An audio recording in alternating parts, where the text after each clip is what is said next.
To win the war in the Pacific, we built a giant. The B-29 Superfortress is the apex of aerial warfare. A 60-ton Leviathan designed to carry the fight across thousands of miles of ocean. But in the sweltering heat of the tropics, on runways carved from coral and sweat, getting this fully loaded beast into the air is a battle against physics itself. With full fuel tanks and a belly full of bombs, the Superfortress struggles to break the bonds of gravity, often using every inch of the airstrip to claw its way into the sky. To solve this problem, the Army Air Forces turned to a radical, almost science fiction solution. Here at the Muroc Army Air Field, we are witnessing the testing of a secret weapon designed to give our bombers the kick they need.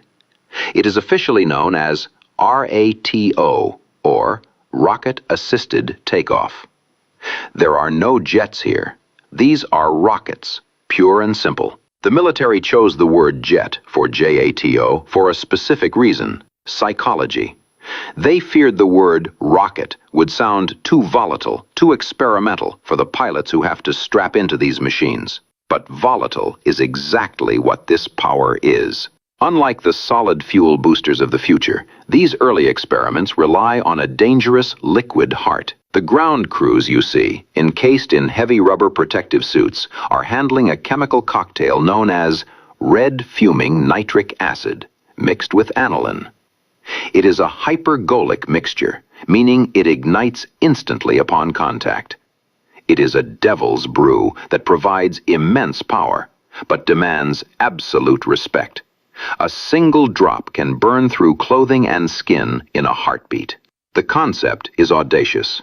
Strap these liquid fuel motors directly to the engine nacelles of the B-29. When the pilot pushes the throttle to the firewall, he engages the system. A plume of white smoke erupts, and a deafening roar drowns out the Wright Cyclone engines. The result is staggering. The bomber, usually sluggish at takeoff, surges forward with thousands of pounds of extra thrust. The data from these tests changes the calculus of war. We are seeing a B-29 break ground in nearly half the normal distance. It climbs aggressively, powering through the dangerous stall zone that haunts heavy aircraft. This means our bombers can operate from shorter, captured airfields. It means they can lift heavier payloads of destruction. It is the marriage of American engineering and daring chemistry. A fiery boost ensuring that when the Superfortress heads for the horizon, nothing can hold it back. The takeoff problem of military aircraft is one which vitally affects the performance, utility, and efficiency of the United States Air Force. In order to attain the maximum possible speed, range, and payload that could be achieved in each aircraft model, the runway lengths have been continually increased. In some cases, high aircraft gross weights have dictated runway lengths exceeding those economically feasible. The solution to this problem is to provide additional thrust during takeoff. A study conducted by the Engineering Division of the Air Materiel Command has indicated that, compared with other methods of providing auxiliary thrust, rocket power plants have several outstanding advantages insofar as performance and logistic considerations are concerned. When a B-29 with a heavy gross weight of 140,000 pounds takes off, there are two factors that tend to increase its length of ground roll. To the B-29 pilot, these two factors seem like giant hands, pressing downward to retard his ground speed and ability to become airborne. The factor most variable is temperature. Takeoff in climates having temperatures ranging from sub-zero up to 120 degrees Fahrenheit is experienced throughout the world. At any given elevation, sea level for example, the length of ground roll of a B-29 increases with temperature. At 0 degrees, the bomber with a gross weight of 140,000 pounds rolls 4,960 feet before the wheels leave the runway. When the temperature rises to 30 degrees, the length of ground roll increases to 5,280 feet.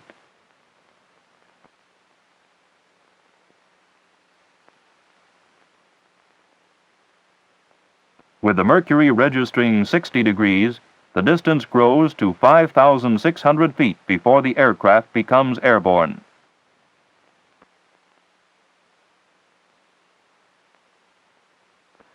When the thermometer shows 90 degrees, the ground roll extends to 5,890 feet from the start.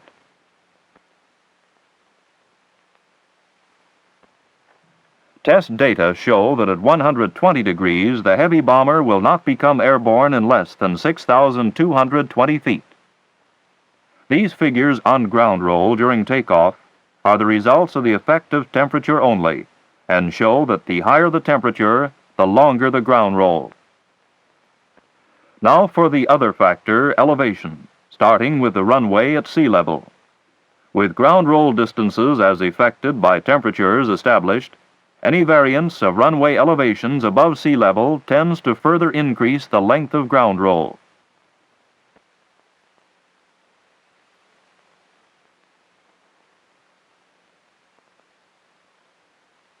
At an elevation of 3,000 feet, the ground roll lengthens to 6,950 feet.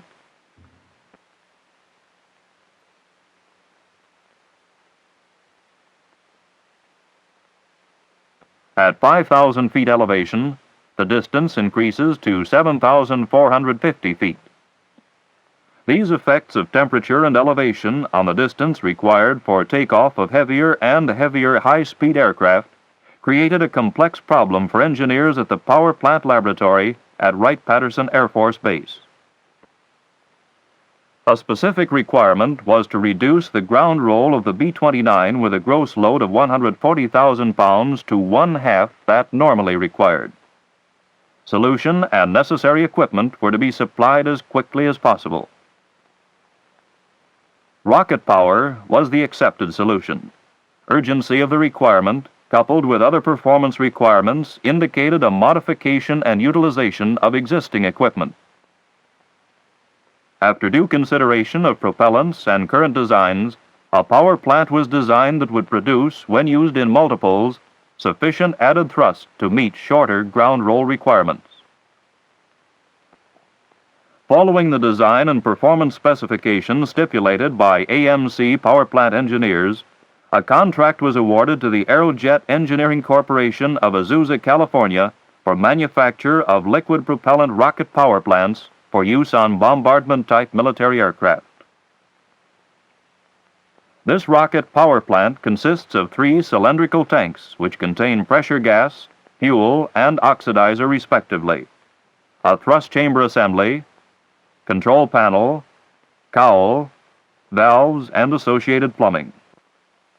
The components of the rocket power plant are assembled to form an integral unit in a structure that provides attachments for installation of the rocket power plant beneath the wing of an aircraft, and which also includes means of transmitting thrust from the rocket power plant to the aircraft.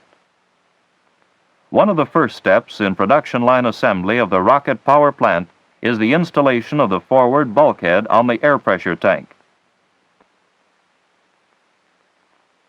The control panel is added.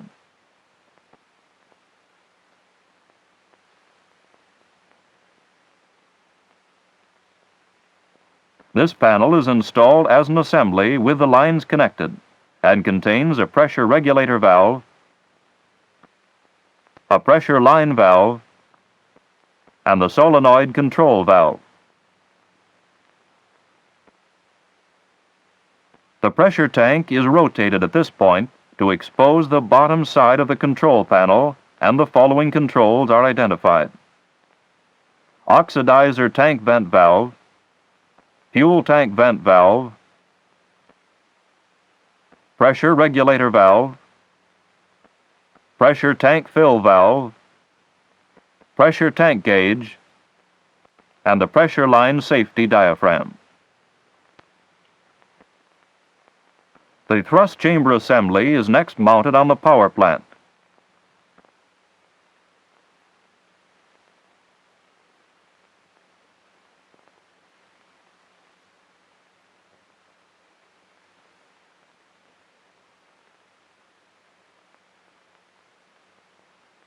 An aluminum oxidizer tank is installed on the assembly by means of two bulkheads.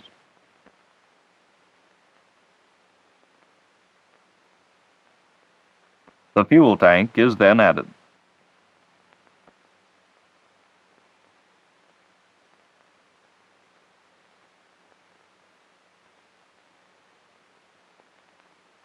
After the rear propellant tank straps which hold the propellant tanks in the assembly are attached and tightened, a red fuel tank restrainer cap and a green oxidizer tank restrainer cap are installed over the ends of the tanks. After the installation of the thrust chamber assembly, the propellant lines and joints are inspected. Coming around to the front end of the power plant, an aluminum cowl designed to reduce aerodynamic drag covers the regulator and control valves. The propellants used are a mixture of xylidine and gasoline as fuel, and red fuming nitric acid as the oxidizer, which when coming in contact with each other react spontaneously, thereby producing the high temperature gases which are the source of the rocket's energy. In the field, the power plant is transported on a modified M5 utility trailer to the fuel servicing cart where fueling takes place. Here the aluminum cowl is removed to permit access to the tank filler caps. All valves are checked to ensure that they are in closed position. The fuel filler cap is then removed. This cap is washed in water to increase safety in handling. Vinylite acid-proof clothing, rubber gloves, and boots are worn during servicing. The hood is equipped with a respirator suitable for operation with nitric acid fumes as well as xylidine gasoline fumes.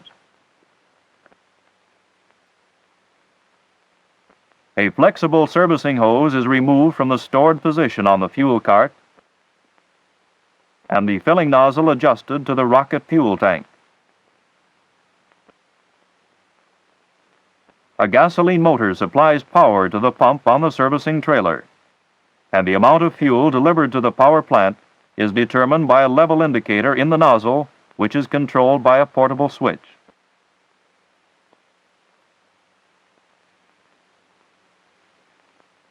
When this operation has been carefully completed, the servicing hose and nozzle is replaced on the fuel servicing trailer. Future designs of servicing equipment will minimize any fuming or leakage of fuel or acid. Water is used as a flush. The rocket power plant is next moved to the acid servicing trailer, and the same procedure used for servicing the acid tank. As in the fueling process, the filler cap of the acid tank is removed.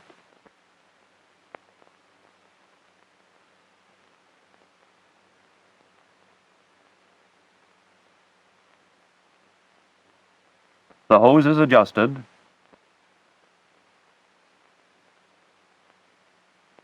The acid nozzle is installed in the acid tank and locked in.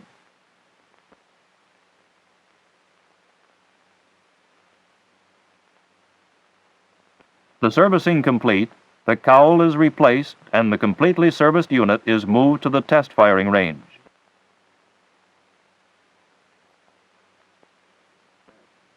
Two standard Mark 8 bomb hoists are used to install the rocket power plant on a mock-up of a typical aircraft installation, where it is then test-fired.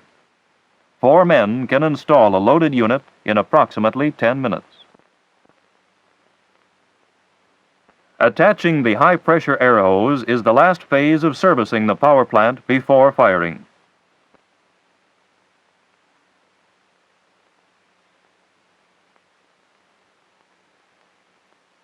The shock waves in the supersonic exhaust gases can be readily observed.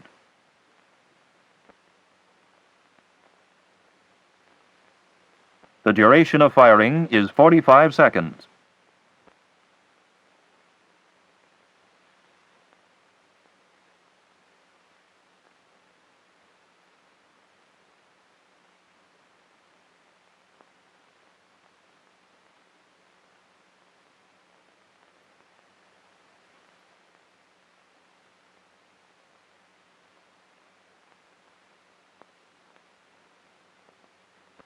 At the end of the firing, the blowdown operation is carried out, resulting in dense fumes being emitted from the thrust chamber, as can be seen here. This provides for the purging of the complete propellant system after firing.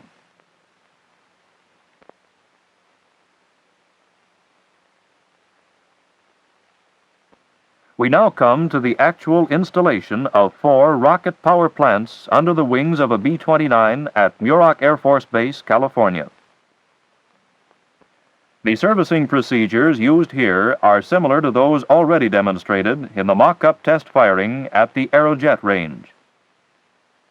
Upon locking the rear mounting lug in the S1 shackle on the airplane, the sway braces are tightened hand-tight.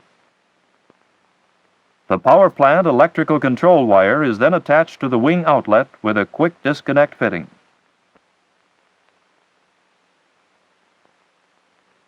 This view shows the position of the 4 rockets as installed on the airplane.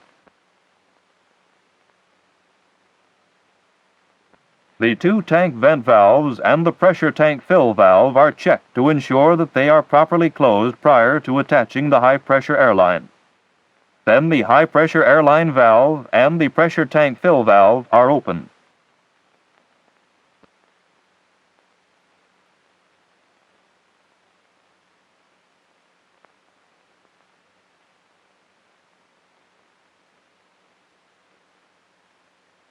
After the pressure has reached 2,500 pounds per square inch, the valves are closed. Ground inspection of the rocket power plants is made prior to takeoff to ensure they are properly installed, the electrical connections secure, and the power plant controls correctly positioned. The rockets are then armed by opening the pressure regulator valves, and the power plants are now ready for firing.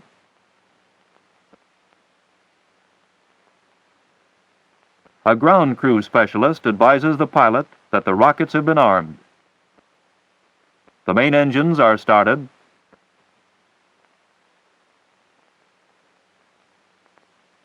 and the B-29 taxis out for takeoff.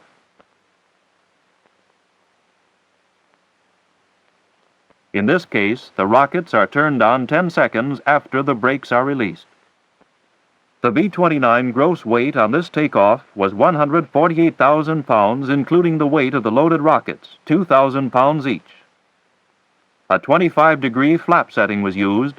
The ground roll was 2,900 feet.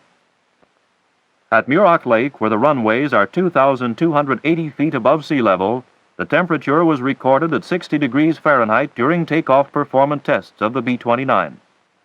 Loaded to a gross weight of 140,000 pounds, the B-29's minimum ground roll without rockets was found to be 6,000 feet. When the thrust force of 16,000 pounds was added for takeoff, the same aircraft was able to shorten its ground roll to 2,900 feet before the wheels left the runway, a decrease in ground roll of 3,100 feet. With the successful completion of the assist takeoff tests, the rocket power plant has now been completely tested and delivery made to the using agency. To show the advantage of rocket-assisted takeoff for increasing payload without increasing ground roll, an analysis has been made of the B-29 flight test results and is here presented in animated form. The maximum takeoff gross weight of a B-29 without rockets is 110,000 pounds for a fixed ground roll of 3,000 feet.